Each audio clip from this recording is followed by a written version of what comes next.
সেদিন সন্ধ্যাবেলা দুই বোন মিলে বাজারে গেছিলাম। তো বাজারে কিছু কেনাকাটা করার ছিল, আর আমার দুটো কুর্তি নিতাম আর মেয়ের জন্য জামা নিতাম। তো দোকানে গিয়ে এখন যেহেতু কয়েকদিন আগে সব কিছু ষষ্ঠী টষ্ঠী গেল, সেজন্য সব স্টক ফুরিয়ে গেছে, বলছে দুদিন পরে আসতে। যাই হোক, তাও মেয়ের জামা পেলাম না। যাই হোক, আমার দুটো কুর্তি পছন্দ হয়েছিল, তো এই দুটোর মধ্যে খুব কনফিউজ ছিলাম, তো আমি দুটোই নিয়ে নিয়েছিলাম। তারপর ট্রাউজার প্যান্টগুলো দেখলাম, এগুলো আমার ওই কুর্তির ম্যাচিংয়ে আসছিল না, তাই নিতে পারলাম না। তারপরে বিল পেমেন্ট করে, তো এখানে আরেকটা দোকানও আছে রাধা, তো সেখানে গেছিলাম। তো সেখানে যাওয়ার পর দেখলাম সেখানেও কিন্তু আমি ট্রাউজার প্যান্টটা পাইনি।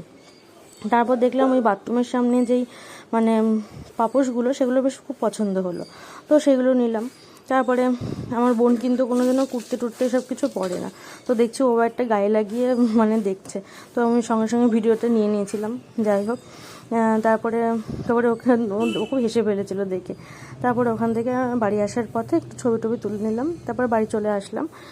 ঠিক আছে, আমার মিনি ভ্লগটি ভালো লেগে থাকলে অবশ্যই লাইক কমেন্ট শেয়ার করে দিও। আর তোমরা সকলে সুস্থ থেকো, ভালো থেকো, টাটা।